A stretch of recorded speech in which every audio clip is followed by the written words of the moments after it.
जेव्हा महिला वरिष्ठ पोलीस अधिकारी ठाण्यात प्रवेश करतात तेव्हा त्यांना अशी वागणूक दिली जाते की ज्याची कोणी कल्पनाही केली नसेल। वरिष्ठ पोलीस अधिकारी प्रतिमा देशमुख यांची रामनगर जिल्ह्यात नुकतीच नवीन नियुक्ती झाली होती। एके दिवशी एक वृद्ध माता आणि तिची तरुण मुलगी त्यांच्या कार्यालयात पोहोचल्या। त्यांच्या चेहऱ्यावर भीती आणि डोळ्यात अश्रू होते। त्या म्हणाल्या की मॅडम, गावातील जमीनदाराने आमच्याशी गैरवर्तन केले। आम्ही ठाण्यात गेलो पण आमची तक्रार नोंदवली गेली नाही। उलट जमीनदार ठाण्यात येऊन आम्हाला धमकावत राहिला। पोलिसांनी तर जणू त्याला डोळ्यात तेल घालून जपले होते। प्रतिमा देशमुख यांनी या प्रकरणावर कारवाई करण्याचा विचार केला आणि स्वतः साध्या वेशात त्या वृद्ध मातेसोबत ठाण्यात गेल्या। त्या पुढे सरसावल्या आणि म्हणाल्या की या आईंची तक्रार का नोंदवली नाही? आता ती नोंदवा, नाहीतर वरिष्ठांपर्यंत तक्रार जाईल। ठाणेदार हसत म्हणाला की तू कोण आहेस आम्हाला कायदा शिकवणारी? इतके बोलून त्याने प्रतिमा यांना धक्का देऊन बाहेर काढण्याचा प्रयत्न केला।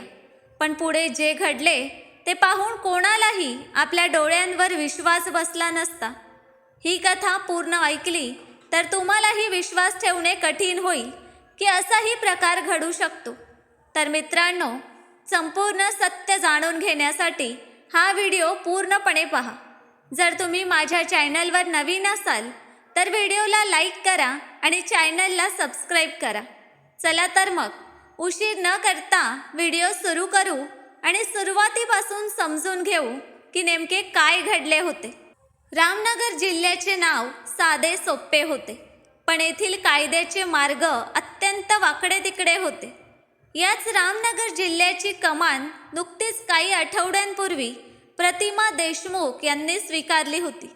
त्यांचे वय सुमारे 30 ते 32 वर्ष, पण त्यांच्या डोळ्यात अशी तीक्ष्णता आणि चेहऱ्यावर असा आत्मविश्वास होता की मोठमोठे गुन्हेगारही नजर खाली करत। प्रतिमा यांच्यासाठी रामनगर केवळ एक नियुक्ती नव्हती तर एक मोठे आव्हान होते। त्या जाणत होत्या की बाहेरून शांत दिसणाऱ्या या जिल्ह्यात गुन्हेगारी आणि भ्रष्टाचाराच्या मुळ्या खोलवर रुजलेल्या आहेत। त्या दररोज सकाळी आपल्या प्रशस्त कार्यालयातील खुर्चीवर बसत, फायलांचा ढीग पाहत आणि विचार करत की सुरुवात कुठून करावी। असाच एक दमट दुपारचा प्रसंग होता। कार्यालयाबाहेर शांतता पसरलेली होती आणि तेव्हाच एक मध्यमवयीन स्त्री सुमनबाई आपल्या सुमारे 20 वर्षांच्या मुली रमणीसोबत भयभीत होऊन प्रतिमा यांच्या कार्यालयाच्या दाराशी पोचली। त्यांचे कपडे मळकट होते, चेहऱ्यावर आठवड्यांचा थकवा आणि डोळ्यात विचित्र असहाय्यता दिसत होती। सुमनबाईंचा जीव छातीत धडधडत होता, त्यांचे हात थरथरत होते आणि घसा कोरडा पडला होता।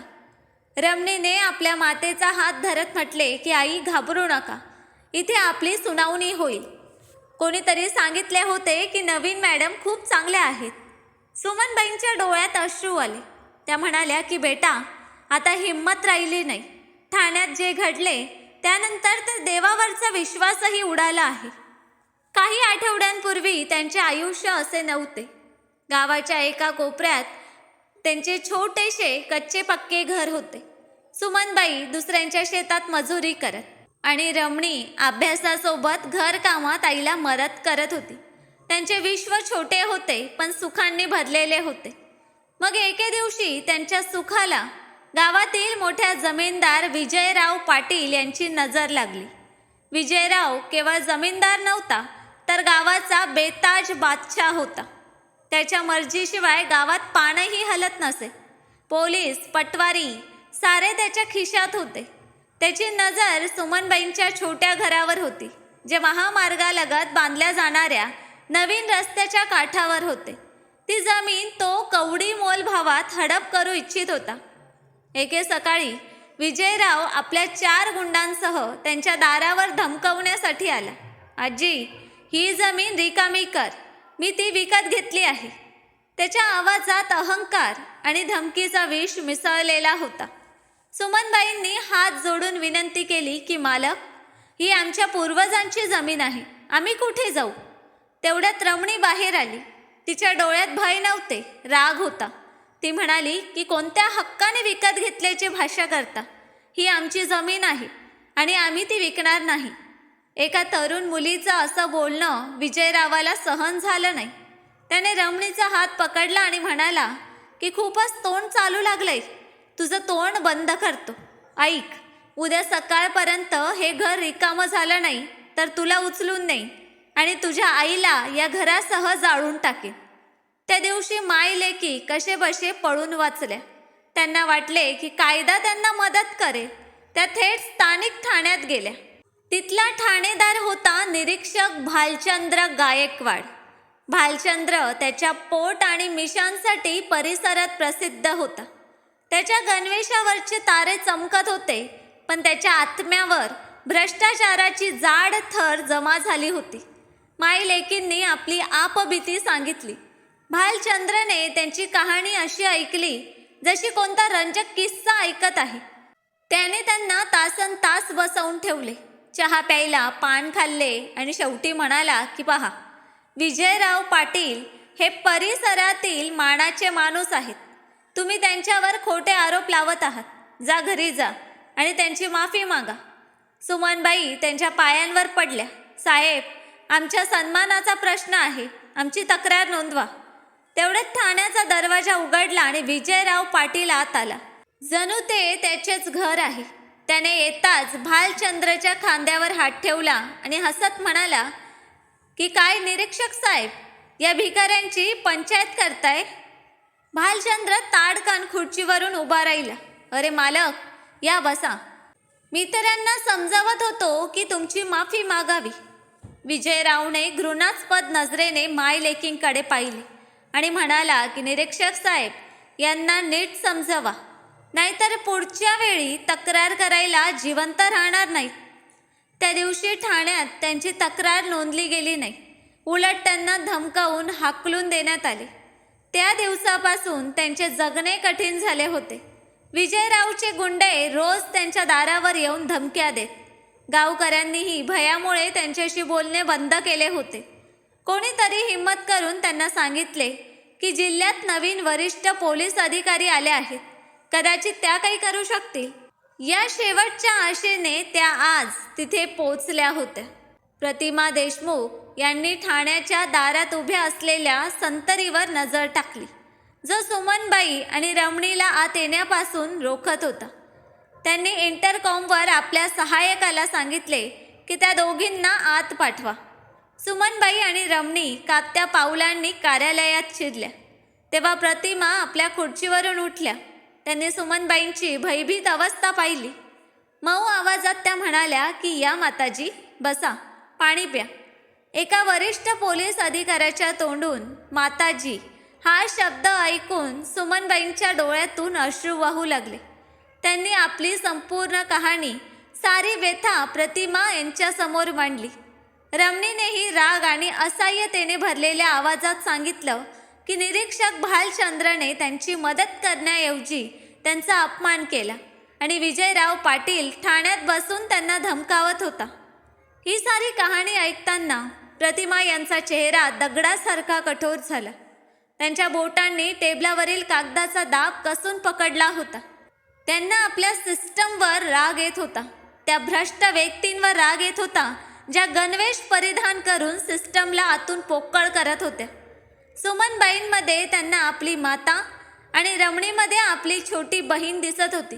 त्यांना आपले बालपण आठवले, जेव्हा त्यांनी एका भ्रष्ट पोलीस अधिकाऱ्याला आपल्या वडिलांचा अपमान करताना पाहिले होते. त्या दिवशी त्यांनी ठरवले होते की त्या सिस्टमचा हिस्सा बनतील, पण ते बदलण्यासाठी. त्यांनी कहाणी पूर्ण ऐकली तेव्हा कार्यालयात शांतता पसरली. प्रतिमा यांनी खोल श्वास घेतला.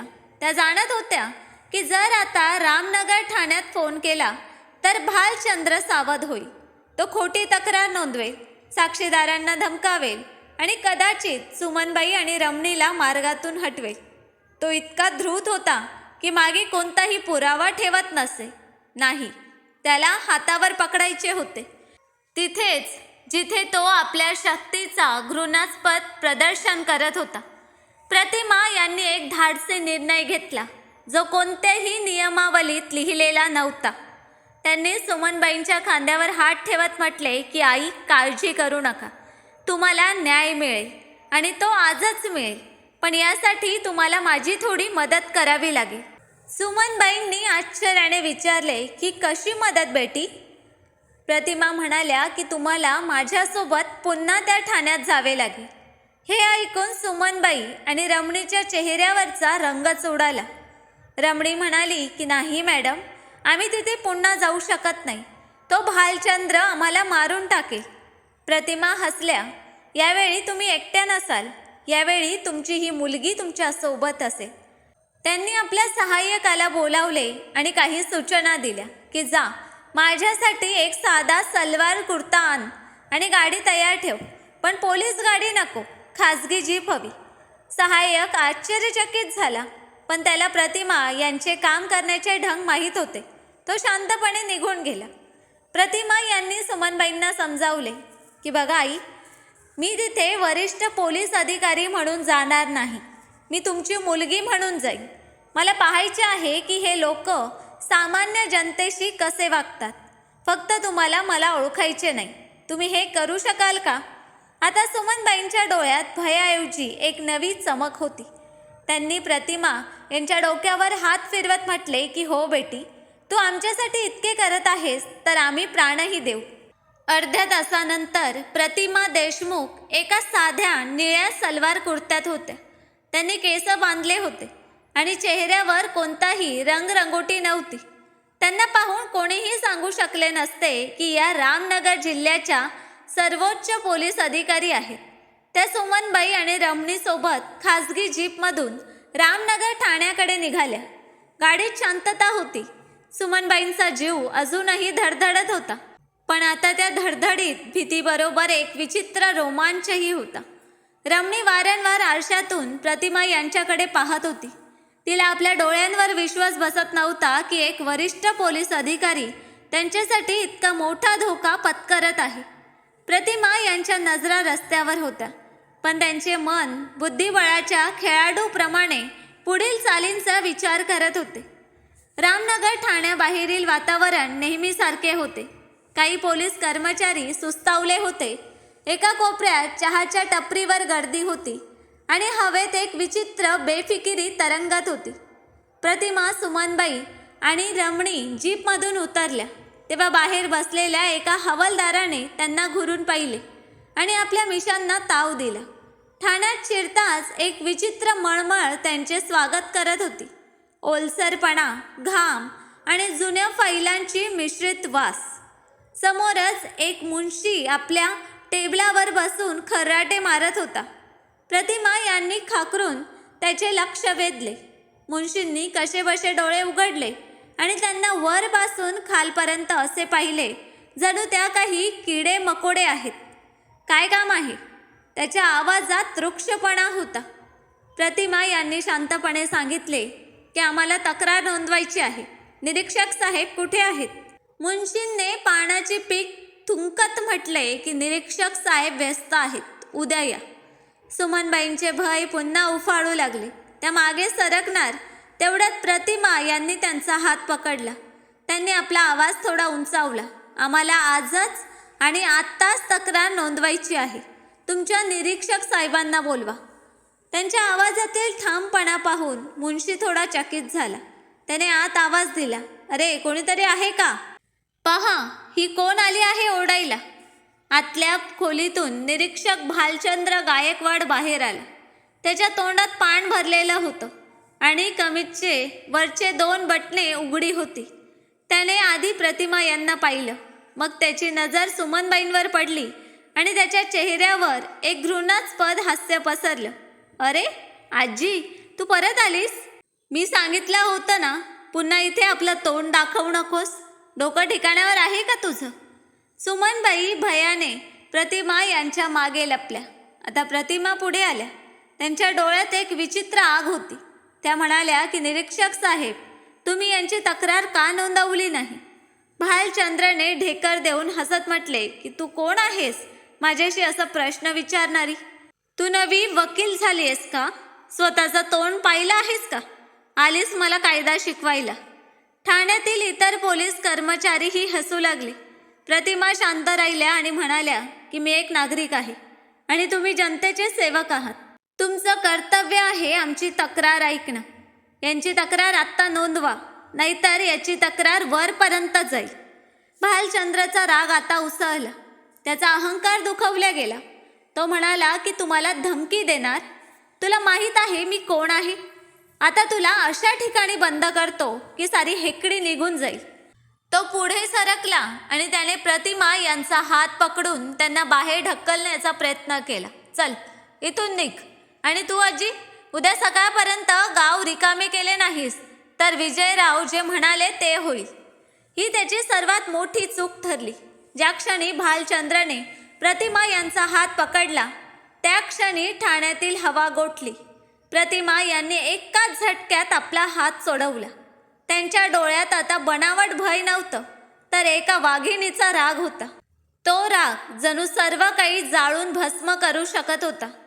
त्यांनी शांत पण गरजणाऱ्या आवाजात बोलायला सुरुवात केली, जी संपूर्ण ठाण्यात घुमला. हिम्मत बघा तुमची, एका स्त्रीवर हात उगारता. त्यांनी आपल्या पर्समधून ओळखपत्र काढले आणि ते भालचंद्रच्या डोळ्यांसमोर धरले. ओळखपत्रावर अशोक स्तंभ चमकत होता आणि खाली ठळक अक्षरात लिहिले होते, प्रतिमा देशमुख, वरिष्ठ पोलीस अधिकारी, रामनगर जिल्हा. भालचंद्रचे डोळेच विस्फारले. त्याच्या हातातून पानाची डब्बी खाली पडली. एका क्षणासाठी त्याला वाटले की तो स्वप्न पाहत आहे. प्रतिमा यांचा आवाज त्याच्या कानात हातोड्याप्रमाणे पडला. नाव आहे प्रतिमा देशमुख, या जिल्ह्याच्या नवीन वरिष्ठ पोलीस अधिकारी. आत्ता सांगा, असा न्याय मिळतो इथल्या जनतेला? ठाण्यात मृत्युमुखी शांतता पसरली. जे पोलीस कर्मचारी हसत होते त्यांचे चेहरे पांढरे पडले. मुन्शी आपल्या खुर्चीखाली लपण्याचा प्रयत्न करत होता. चहावाला भयाने केतली टाकून पळाला आणि भालचंद्रच्या पायाखालची जमीनच सरकली. ज्या तोंडाने तो विष ओकत होता ते आता ताळूला चिकटले. त्याचे शरीर थरथरू लागले. माथ्यावर घामाच्या धारा वाहू लागल्या आणि धडाम करत तो प्रतिमा यांच्या पायांवर कोसळला. मॅडम, चूक झाली, मला माफ करा, मला माहीत नव्हते. तो गयावया करू लागला. प्रतिमा यांनी घृणेने त्याच्याकडे पाहिले. जेव्हा मी सामान्य स्त्री होते तेव्हा तुम्हाला कायदा आठवला नाही, तेव्हा तुम्हाला माझ्या सन्मानाची काळजी वाटली नाही. उठ. पोलीस कर्मचाऱ्याने पायांवर पडणे हा गणवेशाचा अपमान आहे आणि तुम्ही यापूर्वीच तुमच्या कृत्यांनी या गणवेशाला काळं केलं आहे. प्रतिमा देशमुख आता पूर्णपणे त्यांच्या वरिष्ठ पोलीस अधिकारी रूपात आल्या होत्या. त्यांच्या आवाजात तो अधिकार होता जो सिस्टमला हादरवू शकत होता. त्यांनी थरथरणाऱ्या मुन्शींकडे बोट दाखवत सांगितलं की निलंबन आदेश टाईप करा. निरीक्षक भालचंद्र गायकवाड यांना तात्काळ निलंबित केले जाते. मग त्यांनी इतर पोलीस कर्मचाऱ्यांकडे पाहिले जे भिंतीला चिकटून उभे होते. आणि तुम्ही सर्व जे इथे तमाशा पाहत होता, तुम्ही सर्व लाईन हजर.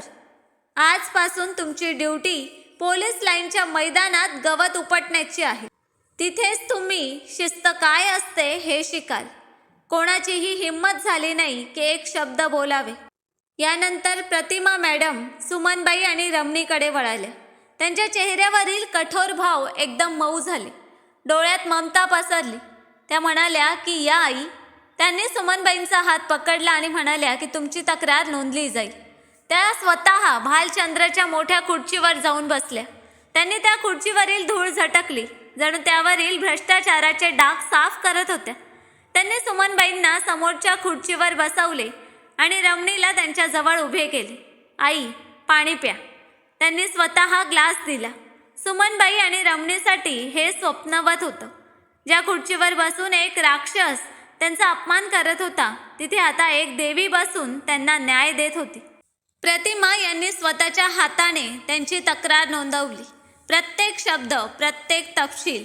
त्यांनी केवळ विजयराव पाटलांवरच नव्हे तर निरीक्षक भालचंद्रवरही कर्तव्यात कसूर, एका स्त्रीशी गैरवर्तन आणि गुन्हेगाराला पाठबळ देण्याचा गुन्हा नोंदवला.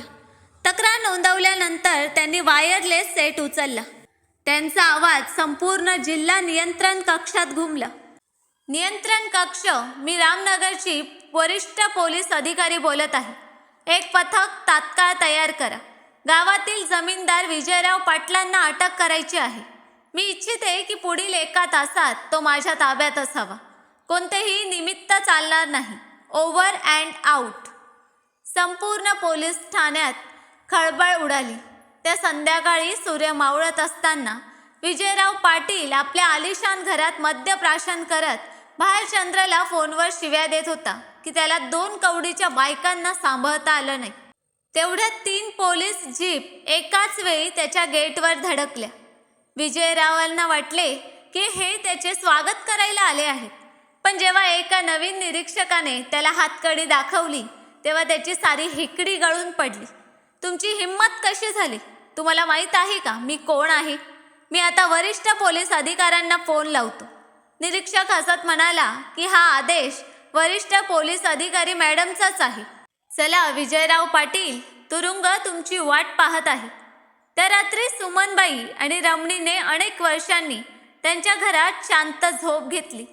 त्यांच्या दारावर आता गुंडांचा नव्हे तर त्यांच्या सुरक्षेसाठी पोलिसांचा पहारा होता. दुसरीकडे वरिष्ठ पोलीस अधिकाऱ्याच्या कार्यालयात रात्री 11 वाजता लाईट अजूनही चालू होता. प्रतिमा देशमुख खिडकीतून शहराच्या दिव्यांकडे पाहत होत्या. त्या थकल्या होत्या, पण त्यांच्या मनात एक अनोखं समाधान होतं. आज त्यांनी केवळ एक प्रकरण सोडवलं नव्हतं, तर रामनगरच्या हवेत एक संदेश पाठवला होता की आता येथे काहीही पूर्वीसारखे राहणार नाही. आता इथे गणवेशाचा अर्थ धमकावणे नव्हे तर रक्षण करणे असेल. आता इथे न्याय मिळेल. मग त्यासाठी सिस्टमशीच का लढावे लागेना? प्रतिमा देशमुख यांनी जे केले ते बरोबर होते का? एका वरिष्ठ अधिकाऱ्याने आपली ओळख लपवून नियमावलीशिवाय ठाण्यावर छापा टाकणे योग्य होते का? काही जण म्हणतील की हे नियमांच्या विरोधात होते, पण मनातून एक आवाज येतो, जेव्हा सिस्टमच आजारी असेल, जेव्हा रक्षकच भक्षक बनतात, तेव्हा कधी कधी उपचारासाठी डॉक्टरला कठोर औषध द्यावे लागते, चिरफाड करावी लागते. प्रतिमा यांनी तेच केले. त्यांनी तेच केले जे न्यायाच्या मागणीचे होते, जे मानवतेच्या मागणीचे होते. त्यामुळे हो, त्यांनी जे केले ते 100% बरोबर होते. प्रतिमा देशमुख यांच्या रामनगर ठाण्यातील कारवाईची बातमी आगीसारखी संपूर्ण जिल्ह्यात आणि नंतर राज्यभर पसरली. सामान्य जनतेसाठी प्रतिमा एक देवदूत बनल्या. लोक चौकात, चहाच्या टपरीवर आणि घरात त्यांच्या धाडसाच्या कहाण्या सांगत होते. सुमनबाई आणि रमणीसारख्या अनेक दबलेल्या आवाजांना नवी आशा मिळाली. पण जेव्हा एक दिवा प्रज्वलित होतो तेव्हा अंधाराला सर्वाधिक त्रास होतो. रामनगरचा अंधार केवळ विजयराव पाटील किंवा भालचंद्र गायकवाड यांच्यापुरता मर्यादित नव्हता. या अंधाराच्या मुळा लखनौच्या सत्तेच्या गल्लीपर्यंत पसरलेल्या होत्या. या खेळाचा खरा खेळाडू होता रामनगरचा आमदार बलवंतराव. बलवंतराव बाहेरून स्वच्छ वस्त्र परिधान करणारा नेता होता, जो व्यासपीठावरून गरिबांच्या हक्कांसाठी मोठमोठ्या गप्पा मारत असे. पण पडद्यामागे तो एक मोठा गुन्हेगार होता. विजयराव सारखे लोक त्याच्यासाठी जमिनी हडपत, निवडणुकीत मतदान केंद्रे ताब्यात घेत आणि त्याच्या काळ्या धंद्यांना सांभाळत. भालचंद्र सारखे पोलीस कर्मचारी हे सुनिश्चित करत की कायद्याची नजर कधीही बलवंतरावपर्यंत पोहोचणार नाही. विजयराव आणि भालचंद्रची अटक ही बलवंतरावच्या साम्राज्यावर पहिली मोठी चोट होती. त्याला आपली खुर्ची डळमळत असल्याचे जाणवत होते. त्याला माहीत होते की जर प्रतिमा देशमुख रामनगरमध्ये आणखी काही दिवस राहिल्या तर त्याच्या साऱ्या फायली उघड होतील. त्याने ठरवले की या काट्याला मार्गातून हटवावेच लागेल. एके रात्री बलवंतरावने आपल्या शेतातील बंगल्यावर एक बैठक बोलावली. तिथे भालचंद्रचे काही निष्ठावंत निलंबित पोलीस कर्मचारी आणि विजयरावचे गुंडे उपस्थित होते. बलवंतरावने आपली महागडी सिगार ओढत म्हटले की एक मुलगी तुमच्या साऱ्यांच्या मर्दांगीवर पाणी फिरवते आणि तुम्ही काहीच करू शकला नाही. एक हवालदार भयभीत होऊन म्हणाला की नेताजी, त्या वरिष्ठ पोलीस अधिकारी आहेत, आम्ही काय करणार? बलवंतराव हसला. वरिष्ठ पोलीस अधिकारी आहे, देव नाही. तिला हटवण्याचा मार्ग आहे, फक्त डोकं वापरायला हवं. तिला तिच्याच खेळात अडकवायचे आहे. एक घृणास्पद कट रचला गेला. योजना ही होती की प्रतिमा देशमुख यांच्या त्या अनधिकृत छाप्याला त्यांच्या विरुद्ध सर्वात मोठे शस्त्र बनवायचे. दुसऱ्याच दिवशी भालचंद्रला छातीत दुखायला लागले आणि त्याला शहरातील सर्वात मोठ्या खासगी रुग्णालयात दाखल केले गेले. रुग्णालयाचा मालक डॉक्टर वर्मा हा बलवंतरावचा जुना मित्र होता. त्याने लाखो रुपये घेऊन भालचंद्रचा खोटा वैद्यकीय अहवाल तयार केला, ज्यात दाखवले गेले की वरिष्ठ पोलीस अधिकाऱ्यांच्या मारहाणीमुळे त्याच्या 3 फासळ्या तुटल्या आणि त्याला हृदयविकाराचा झटका आला. यासोबतच निलंबित सर्व पोलीस कर्मचाऱ्यांनी एका शपथपत्रावर स्वाक्षऱ्या केल्या, ज्यात लिहिले होते की प्रतिमा देशमुख यांनी नशेच्या अवस्थेत ठाण्यात घुसून भालचंद्रला मारहाण केली आणि शिवीगाळ केली. त्यांनी हेही लिहिले की सुमनबाई आणि रमणीला पैसे देऊन खोटी कहाणी बनवण्यास भाग पाडले गेले. ही सारी पुराव्याची जुळवाजुळव करून बलवंतराव थेट राजधानीत पोहोचला. त्याने आपल्या राजकीय प्रभावाचा वापर करून गृह मंत्रालयातील मित्रांशी भेटी घेतल्या. त्याने कहाणी अशी मांडली जणू एक अनुभवी वरिष्ठ पोलीस अधिकारी आपल्या शक्तीचा गैरवापर करत आहे आणि राज्याची प्रतिमा खराब करत आहे. मंत्रालयावर दबाव टाकला गेला. मीडियाचा एक गटही विकत घेतला गेला, ज्यांनी प्रतिमा देशमुख यांच्या विरुद्ध बातम्या छापायला सुरुवात केली. वरिष्ठ पोलीस अधिकाऱ्याची गुंडागिरी. गणवेशाचा गर्व पोलीस कायद्यापेक्षा वरचढ आहे का? सरकारला कारवाईसाठी भाग पाडले गेले. प्रकरणाच्या तपासासाठी एक उच्चस्तरीय समिती स्थापन झाली, ज्याचे अध्यक्ष एक असे उपमहानिरीक्षक बनवले गेले जे बलवंतरावचे जवळचे मानले जात होते. एके सकाळी प्रतिमा आपल्या कार्यालयात फायलींमध्ये डुबलेल्या असताना उपमहानिरीक्षकांची गाडी त्यांच्या कार्यालयासमोर थांबली. प्रतिमा यांनी त्यांना सलाम केला, पण उपमहानिरीक्षकांच्या चेहऱ्यावर कोणतेही भाव नव्हते. तपास हा एक नाटकापेक्षा जास्त काही नव्हता. प्रतिमा यांना प्रश्न विचारला गेले, पण त्यांच्या उत्तरांकडे दुर्लक्ष केलं गेलं. भालचंद्रचा खोटा वैद्यकीय अहवाल आणि पोलीस कर्मचाऱ्यांची खोटी शपथपत्रे खरी मानल्या गेली. सुमनबाई आणि रमणीला बोलावल्या गेले, त्यांना धमकावलं गेलं, पण त्या आपल्या सत्यावर ठाम राहिल्या. त्या म्हणाल्या की आमच्या मॅडमने आम्हाला न्याय दिला, आम्ही खोटं बोलणार नाही, मग आमचा जीव गेला तरी चालेल. पण त्यांची खरी साक्ष दबावाखाली दिलेला जबाब म्हणून नाकारल्या गेली. 3 दिवसानंतर निर्णय आला. प्रतिमा देशमुख यांना शक्तीचा गैरवापर, अधिकाऱ्याची मारहाण आणि अनुशासनहीनतेच्या आरोपाखाली तपास पूर्ण होईपर्यंत तात्काळ निलंबित केले गेले. तो दिवस प्रतिमा देशमुख यांच्या आयुष्यातील सर्वात कठीण दिवस होता. ज्या गणवेशाला त्यांनी आपल्या प्राणांपेक्षा अधिक प्रेम केलं होतं, तो गणवेश उतरवण्याचा आदेश आज आला होता. त्यांनी आपला कमरपट्टा काढला, टोपी टेबलावर ठेवली आणि आपल्या नावाची पाटी हटवली. त्यांच्या डोळ्यात अश्रू नव्हते, तर एक ज्वाला होती. त्या जाणत होत्या की हा एक कट आहे आणि त्या याचा पर्दाफाश करूनच राहणार होत्या. जेव्हा त्या आपले सामान घेऊन आपल्या निवासस्थानाकडे निघाल्या, तेव्हा त्यांनी पाहिले की भालचंद्र गायकवाड आणि त्यांचे साथीदार ठाण्याबाहेर आनंद साजरा करत होते आणि मिठाई वाटत होते. विजयराव पाटीलही जामिनावर बाहेर आला होता. अंधार पुन्हा एकदा विजयी होत असल्याचे दिसत होते.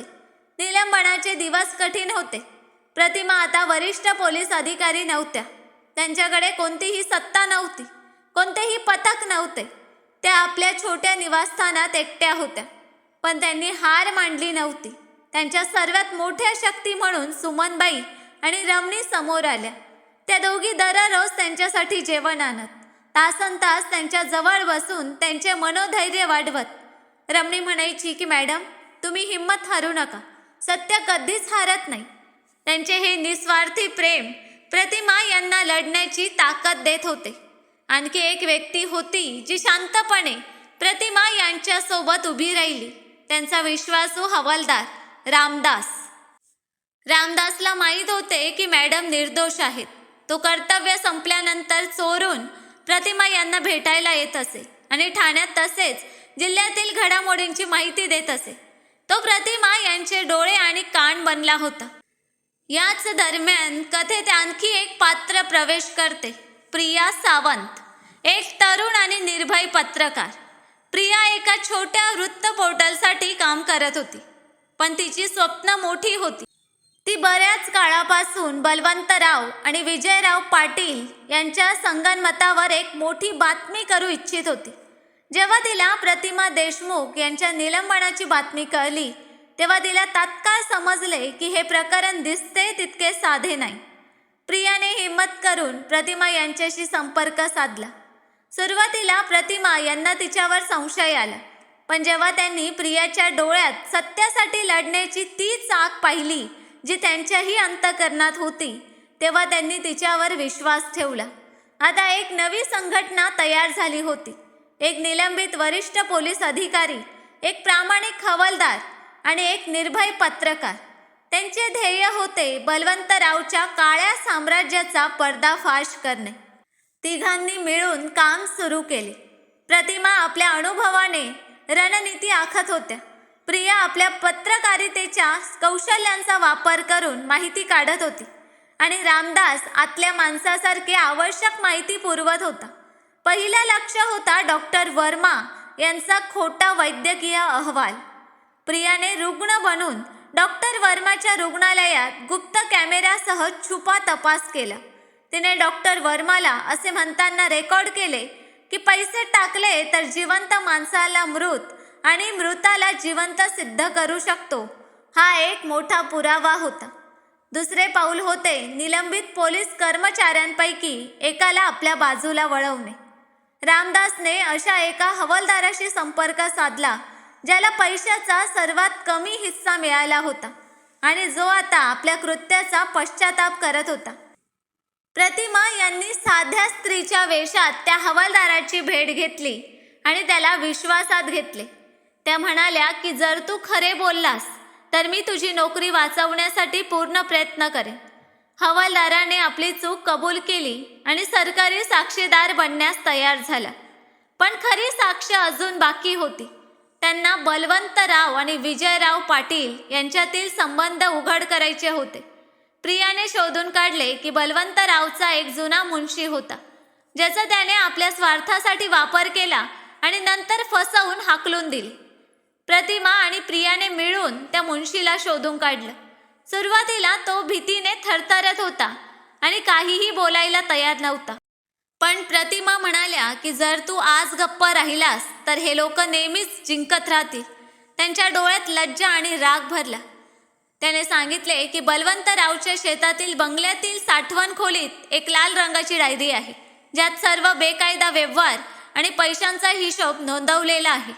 आता प्रश्न होता ती डायरी तिथून कशी बाहेर काढायची, कारण तो शेतातील बंगला किल्ल्यापेक्षा कमी नव्हता. प्रतिमा यांनी एक धाडसी योजना आखली जी जोखीमांनी भरलेली होती पण अचूक होती. ज्या रात्री शेतातील बंगल्यात मेजवानी सुरू होती त्या रात्री प्रिया खानसाम्याच्या वेशात आत शिरली. त्याच वेळी प्रतिमा आणि रामदासने विजेचा हलका शॉर्ट सर्किट केला. वीज गेल्याने गोंधळ उडाला. या संधीचा फायदा घेऊन प्रिया साठवण खोलीत पोहोचली आणि ती लाल डायरी चोटेपणाने बाहेर काढली. दुसऱ्या दिवशी प्रियाने पत्रकार परीक्षेत घेतली आणि संपूर्ण देशासमोर सर्व पुरावे ठेवले की डॉक्टर वर्माची रेकॉर्डिंग, हवालदाराचा जबाब आणि शेवटी ती लाल डायरी. देशभर खळबळ उडाली. बलवंतरावची प्रतिष्ठा मातीमोल झाली. विरोधकांनी सरकारला घेरले. दबाव इतका वाढला की सरकारला तात्काळ कारवाई करावी लागली. एक नवी आणि प्रामाणिक तपास समिती स्थापन झाली. बलवंतराव, विजयराव पाटील, भालचंद्र गायकवाड आणि डॉक्टर वर्मा यांना अटक करण्यात आली. प्रतिमा देशमुख यांना केवळ निर्दोष ठरवले गेले नाही, तर त्यांचे निलंबन रद्द करून त्यांना पुन्हा रामनगरच्या वरिष्ठ पोलीस अधिकारीपदी नियुक्त केल्या गेले. यावेळी संपूर्ण शहराने त्यांचे स्वागत केले. लोक त्यांच्या कार्यालयाबाहेर जमले, फुलांच्या माळा घेऊन आले आणि घोषणा दिल्या, वरिष्ठ पोलीस अधिकारी प्रतिमा देशमुख जिंदाबाद. प्रतिमा गाडीतून उतरताच त्यांनी सुमनबाई आणि रमणीला मिठी मारली. त्यांच्या डोळ्यात अश्रू होते, पण आनंदाचे होते. प्रतिमा यांनी माईक हाती घेतला आणि म्हणाल्या की हा विजय केवळ माझा नाही, हा विजय आहे त्या प्रत्येक व्यक्तीचा जो सत्यासोबत उभा राहिला. मी वचन देते, जोपर्यंत मी इथे आहे तोपर्यंत रामनगरमध्ये कोणताही गुंडा गरिबांच्या आवाजाला दाबू शकणार नाही. त्यांनी पहिला आदेश दिला, जमीन माफियांविरुद्ध एक विशेष कृती पथक स्थापन करा.